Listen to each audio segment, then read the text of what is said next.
Hugo Boss, bienvenue. Alors, aujourd'hui, sujet géopolitique. Donc, question que la plupart se posent. Mais où va le monde, n'est-ce pas? Le monde y a changé, oui. Il a changé à une date butoir. C'est à partir du 24 février. Oui, c'était février 2022. Début de l'opération spéciale en Ukraine. Oui, je l'appelle comme ça. Et si ça ne vous chante pas, vous avez qu'à changer de chaîne. Alors, oui, cette date-là, la Russie est intervenue pour secourir les deux républiques de Lugansk et puis de Donetsk. Et évidemment, l'OTAN était sûr que cette fois-ci, ils allaient, comme d'habitude, régler le problème en 2 temps 3 mouvements.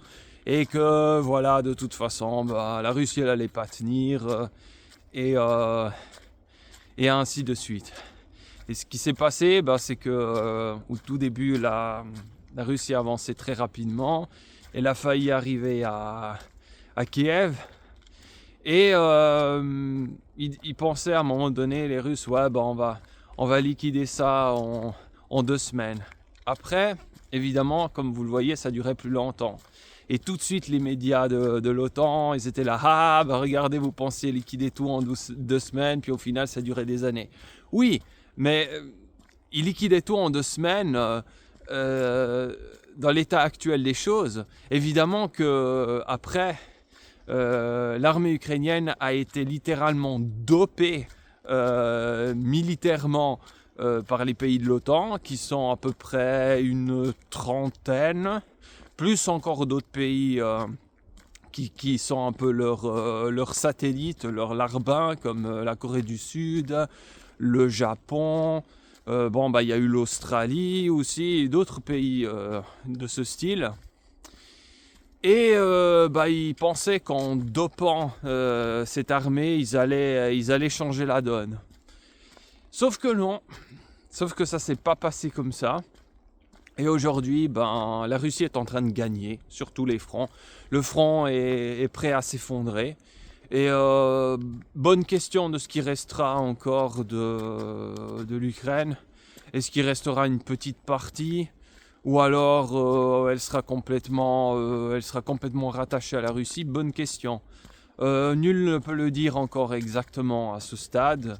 Mais en tout cas, c'est clair que les nouveaux territoires de la Russie, donc Donetsk, Lugansk, Zaporozhye,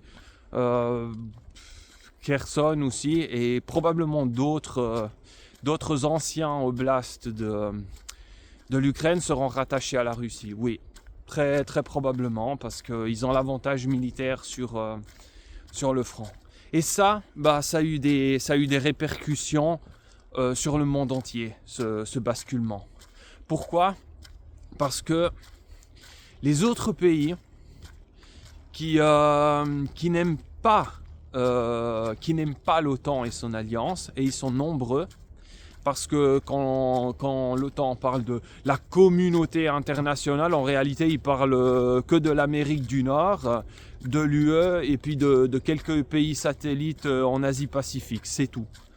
C'est ça pour eux la communauté internationale. Sauf que c'est pas ça la communauté internationale. La communauté internationale, c'est certainement ces pays, plus encore une grande quantité d'autres pays qui soit sont indifférents à ce conflit, soit carrément sont du côté de la Russie.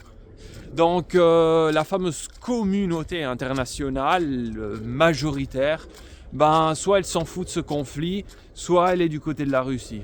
Donc l'OTAN, il a perdu, tout simplement. Et ça change tout. Parce que ça arrête son expansion. Et puis ça donne la possibilité à d'autres pays qui n'osaient pas contester ce monde unipolaire en devenir sous l'OTAN, de pouvoir le contester, enfin, de pouvoir remettre en question l'hégémonie américaine à travers le monde. Et on a plusieurs épisodes déjà autour de 2022 et plus tôt qui ont commencé à confirmer cette tendance. Par exemple, à un moment donné, en République démocratique du Congo, il y a eu la visite d'Emmanuel Macron. Et il a vraiment un peu parlé d'une façon péjorative de la situation dans le pays, juste à côté du président Félix Tshisekedi. Et là, contre toute attente par rapport aux années précédentes, Félix Tshisekedi l'a vraiment remis à sa place. Et il a vraiment mis en avant la façon dont Macron prenait de haut le pays. Et puis en somme, il l'a sommé d'arrêter de parler de son pays de cette manière péjorative. Et pas que. Aussi, hein, il y a eu... ça, c'était avant 2022, c'est vrai. Il y a eu la Nikki Haley, là, c'était la représentante à l'ONU des Américains, qui a montré une photo de... je crois que c'était des gamins syriens ou ukrainiens, je me souviens plus trop. Comme quoi, voilà, c'était terrible. Ils étaient bombardés par un méchant gouvernement et ainsi de suite. Et là, vous avez la Bolivie, le membre de la Bolivie, qui lui montre une photo de Colin Powell quand il agitait la petite éprouvette avec la poudre blanche. Il dit: vous n'êtes pas en train un peu de nous refaire le même coup là pour justifier vos interventions à l'étranger? Et ça, c'était quelque chose qui les années précédentes aurait été totalement impensable. Et là, ça commence à arriver. Vous voyez, il y a de plus en plus de cas de ce style. Évidemment, selon la perspective occidentale, ces pays seraient devenus, n'est-ce pas, insolents, n'est-ce pas, face à eux. Alors que ce n'est pas de l'insolence, c'est tout simplement que ces pays n'ont aucune raison d'être minorés ou d'être traités, d'être méprisés par ces pays, par les pays occidentaux. Ils en ont ras-le-bol de cette tendance. Et ils le font clairement comprendre. Pourquoi ? Parce qu'ils sentent que le vent a tourné. Parce qu'ils sentent qu'enfin, maintenant, ils peuvent le faire. Et ils n'auront pas de conséquences. Parce qu'il y aura d'autres pays, comme la Russie ou la Chine, qui les aideront si jamais ils ont des problèmes. Qui leur fourniront les matières premières, qui les défendront à l'ONU. Et donc ils se lâchent. Le masque commence à tomber finalement. Et ça, c'est un virage qui va tout changer. Parce que maintenant, les pays non occidentaux, ils en ont marre d'être là et à chaque fois de se faire imposer un agenda par les Américains et de ne jamais avoir aucune voix au chapitre. Et maintenant, c'est fini. Maintenant, ces pays comptent. Maintenant, ces pays ont une voix au chapitre. Et moi, personnellement, je trouve que c'est très bien. Parce que ça me paraît juste normal. Pourquoi est-ce qu'il y aurait un pays qui devrait imposer son agenda à tout le monde? Mais c'est pas du tout équitable. C'est pas du tout équitable. Donc enfin, y a un monde qu'on appelle multipolaire qui commence à naître sous nos yeux. Ce qui fait que y aura plusieurs puissances différentes qui pourront faire entendre leur voix et qui permettront d'avoir face à nous un monde plus juste, plus équitable, où la voix d'autres pays compte enfin et n'est pas passée sous silence. Et ça, c'est la base pour un bon fonctionnement des relations internationales. Parce que un pays qui pensait faire l'agenda du monde tout seul, il provoque des frictions de par le monde. C'est ce qui explique toutes ces guerres en ce moment. Pourquoi il y a toutes ces guerres ? Pourquoi tout s'accélère ? Justement, parce qu'il n'y a plus de statu quo. Les deux puissances antagonistes, à savoir le bloc américano-occidental et le bloc Russie, Chine et maintenant RPDC aussi, ils s'affrontent directement. Cette fois, il n'y a plus de manigance diplomatique et ainsi de suite pour faire traîner les choses. Maintenant, c'est l'affront frontal. Et cela fait en sorte que la situation internationale, elle doit prendre une direction cette fois. Soit c'est le bloc occidental qui gagne, et dans ce cas, c'est le monde unipolaire pour tout le monde. Soit c'est l'autre bloc qui gagne et on a le monde multipolaire. Mais la comédie, l'attente, le statu quo est fini depuis 2022. Tout s'accélère. Et d'après l'état des choses actuel, apparemment c'est le bloc entre guillemets multipolariste qui est en train de l'emporter. Ce qui fait que probablement il y aura une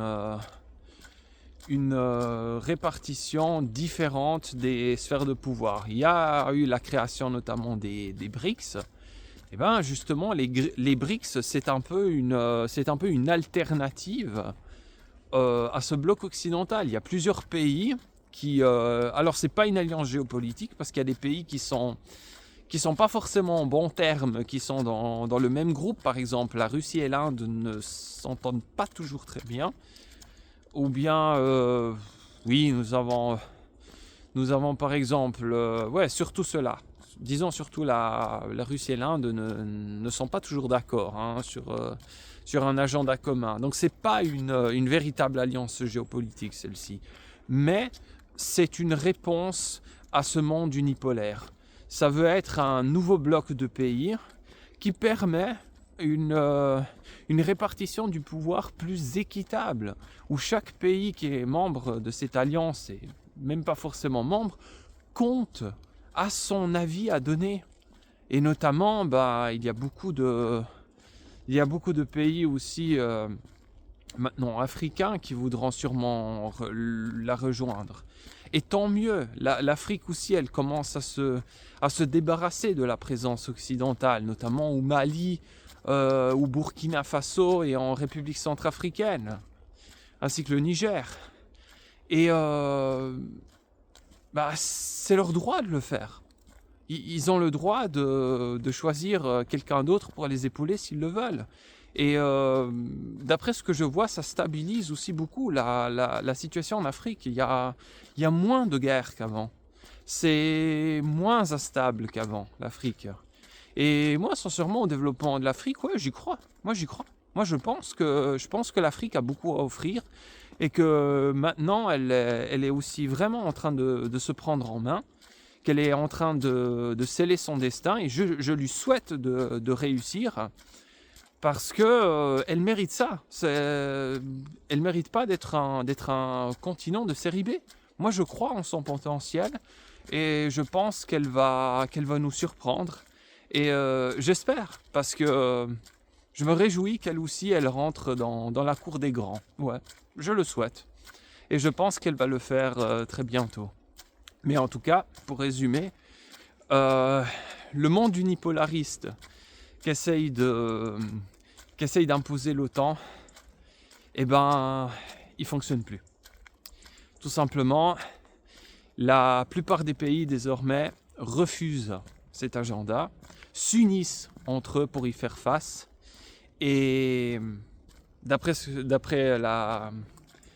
les perspectives, d'après le pronostic, ils vont probablement gagner. Et puis ça permettra d'avoir un monde plus équitable où tout le monde aura sa place. Sur ce, je vous souhaite une bonne journée. Et puis likez la vidéo si vous ne l'avez pas déjà fait, partagez-la, abonnez-vous à la chaîne, laissez des commentaires. À bientôt.